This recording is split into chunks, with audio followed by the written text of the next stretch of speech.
Hello students, मैं अविनाश कुमार सिंह यहाँ आपके प्लेटफॉर्म पे आपका स्वागत करता हूँ। और मैं यहाँ आपको क्लास 10 का पहला क्लास ले चुका हूँ जो है केमिकल रिएक्शन एनी इक्वेशन।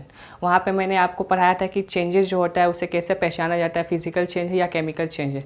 और यहाँ पे इसी चैप्टर को हम लोग आगे प्रोसीड करेंगे और हम लोग का आज का नया टॉपिक रहेगा बैलेंस केमिकल इक्वेशन, कि हम जो केमिकल इक्वेशन जो हम लोग लिखते हैं उसे बैलेंस कैसे किया। बैलेंस केमिकल इक्वेशन हम लोग पढ़ने से पहले हम लोग को एक बात के बारे में ध्यान रहना चाहिए कि ये जो रिएक्शन होता है जिस पे रिएक्टेंट होता है और जो प्रोडक्ट होता है, जब रिएक्टेंट रिएक्ट करके प्रोडक्ट बनता है तो यहाँ पे क्या होता है, जो मास होता है रिएक्टेंट का और प्रोडक्ट का दोनों सेम होता है। और ये जो एक लॉ है, law of conservation of mass, जो एंटोनी लवेशियर ने दिया था और ये आप लोगों ने क्लास 9 पे पढ़ा ही होगा, जिसे फादर ऑफ मॉडर्न केमिस्ट्री कहा जाता है।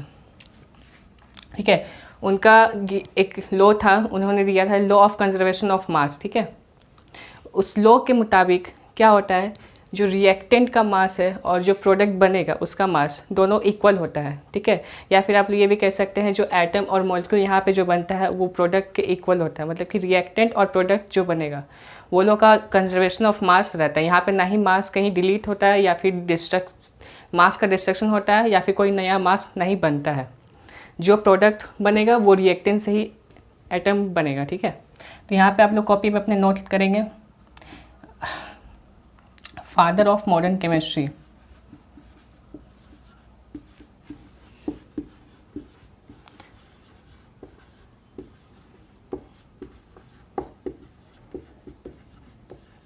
किसे कहा गया है?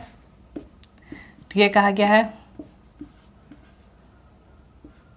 एंटोनी लेवोइशियर को कहा गया है।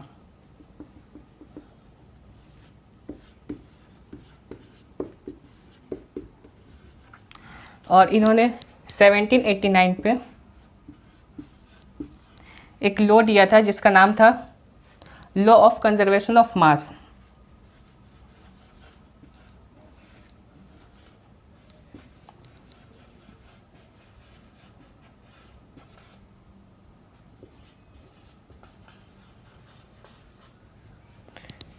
Law of conservation of mass इन्होंने दिया था। तो हम लोग को अगर केमिकल रिएक्शन को बैलेंस करना है तो हम लोग को इस पॉइंट को ध्यान पे रखते हुए हम लोग को चीज़ों को बैलेंस करना है। यहाँ पे हम लोग पहला एग्जांपल देखेंगे, जिंक जब आपका सल्फ्यूरिक एसिड के साथ रिएक्ट करता है तो हम लोग को क्या प्रोडक्ट देता है? तो zinc reacts with sulphuric acid gives zinc sulphate reacts with hydrogen. यहाँ पे जिंक सल्फेट के साथ रिएक्ट करके आपको जिंक सल्फेट और हाइड्रोजन गैस देता है यहाँ पे प्रोडक्ट। अब यहाँ पे देखेंगे हम लोग का जो एटम है वो बैलेंस है कि नहीं, जो रिएक्टेंट है वो प्रोडक्ट के साथ बैलेंस है कि नहीं। तो यहाँ पे देख रहे हैं, यहाँ पे जिंक आपका, अच्छा एक बात और, यहाँ पे जो ये रिएक्शन है ये लिखा हुआ मैंने, इसे कहते हैं skeletal reaction.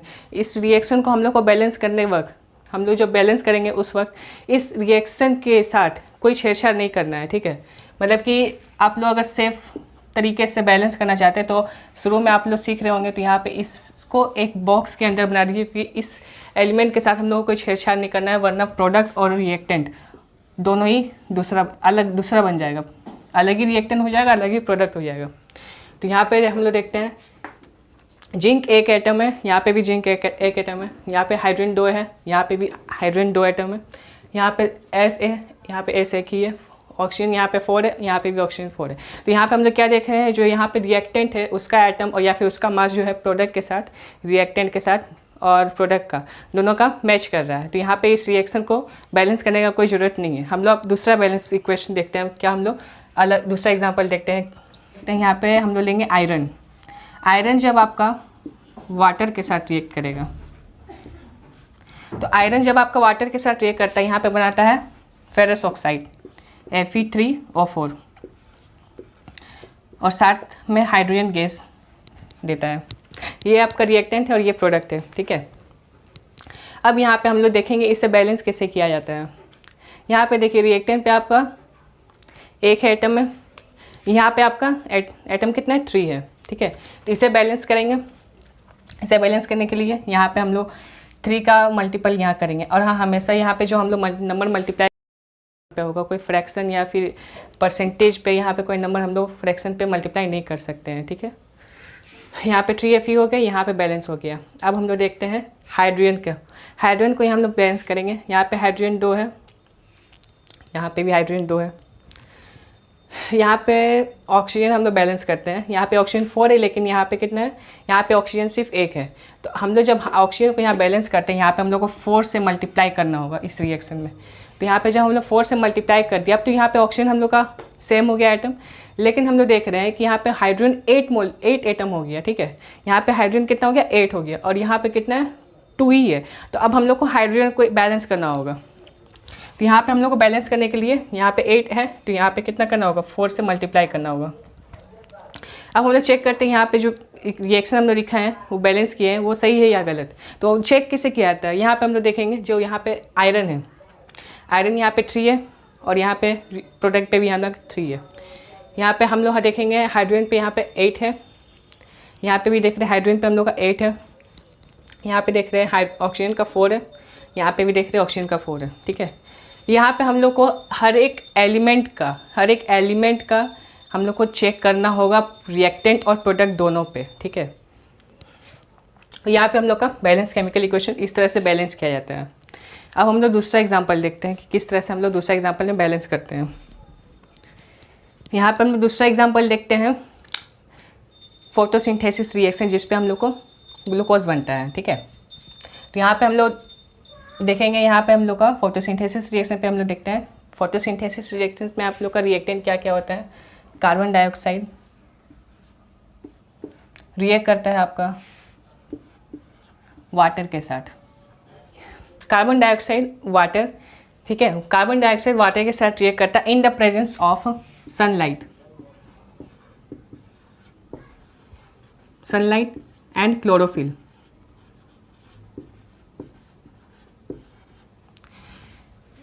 Carbon dioxide water के साथ रिएक्ट करता है in the presence of sunlight and chlorophyll, ठीक है। ये जो है एक फोटोसिंथेसिस रिएक्शन है जो प्लांट करते हैं, ठीक है। तो इस प्लांट जब फोटोसिंथेसिस रिएक्शन करते हैं, यहाँ पे हम लोग को क्या होता है, प्रोडक्ट क्या बनता है, C6H12O6 + O2, ओके। यहाँ पे जब कार्बन डाइऑक्साइड वाटर के साथ रिएक्ट करता है in presence of sunlight and chlorophyll, तो यहाँ पे जो प्रोडक्ट बनता है वो एक ग्लूकोज होता है। इस कंपाउंड का नाम है ग्लूकोज, ठीक है। क्या नाम है, ग्लूकोज। इसे ग्लूकोज कहते हैं। ये है ऑक्सीजन, ठीक है। यह है कार्बन डाइऑक्साइड,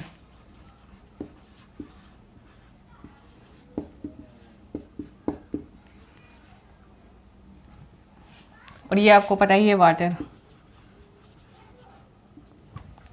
देखिए यहाँ पे जो होता है, जो प्लांट फोटोसिंथेसिस रिएक्शन करता है आपका, कार्बन डाइऑक्साइड और वाटर को रिएक्ट करता है in the presence of sunlight and chlorophyll, और यहाँ पे आप लोग को ग्लूकोज देता है और प्लस ऑक्सीजन। और इस प्रोसेस को हम लोग कहते हैं फोटोसिंथेसिस रिएक्शन, जो प्लांट्स करते हैं, और वो जो अपना एनर्जी बनाते हैं वो इसी प्रोसेस के थ्रू बनाते हैं। यहाँ पे सनलाइट है और क्लोरोफिल है। क्लोरोफिल क्या होता है, क्लोरोफिल एक तरह का पिगमेंट होता है जो प्लांट में पाया जाता है। उस पिगमेंट के थ्रू ही आपका वो जो रिएक्शन होता है ये कैरी फॉरवर्ड करता है, ठीक है।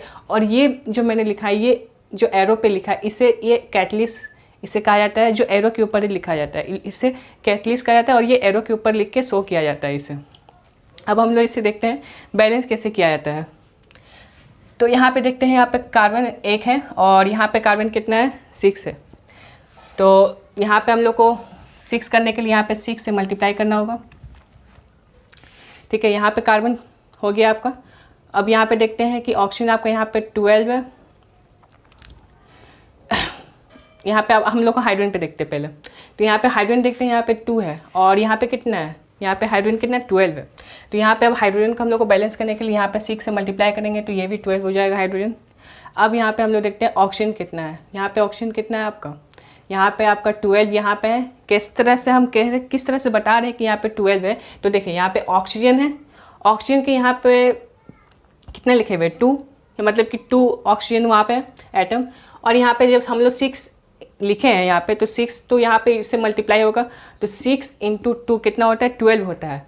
जब 6 2 जा 12 होता है, और प्लस यहाँ पे कितना है, यहाँ पे कुछ नहीं है, तो यहाँ पे 1 ऑक्सीजन एटम है, और यहाँ पे हम लोग 6 से मल्टीप्लाई करें, तो यहाँ पे 12 प्लस का साइन है ही आपका, और यहाँ पे 6, तो 12 प्लस 6 कितना हो गया ऑक्सीजन, टोटल यहाँ पे 18 हो गया। ठीक है, तो इस तरह से हम लोग रिएक्टेंट पे कितना नंबर ऑफ मॉलिक्यूल्स है या फिर एटम है आपका यहाँ पे हम लोग पता करते हैं। अब यहाँ पे हम लोग देखते हैं प्रोडक्ट पे। प्रोडक्ट पे हम लोग का कितना आइटम है ऑक्सीजन का, यहाँ पे 6 है और यहाँ पे कितना है 2 है, तो 6 + 2 कितना हो गया 8 हो गया। लेकिन हम लोग को कितना चाहिए था, हम लोग को 18 चाहिए था। 18 लाने के लिए यहाँ पे हम लोग 6 से मल्टीप्लाई कर देंगे। यहाँ पे जब 6 से मल्टीप्लाई करेंगे, अब देखिए यहाँ पे बैलेंस्ड केमिकल रिएक्शन हो चुका है। यहाँ पे 6 कार्बन, यहाँ पे 6 है, यहाँ पे हाइड्रोजन आपका 12 है, यहाँ पे भी 12 है, यहाँ पे ऑक्सीजन आपका 12 + 6 18 हो गया, और यहाँ पे 12 + 6 18 हो गया।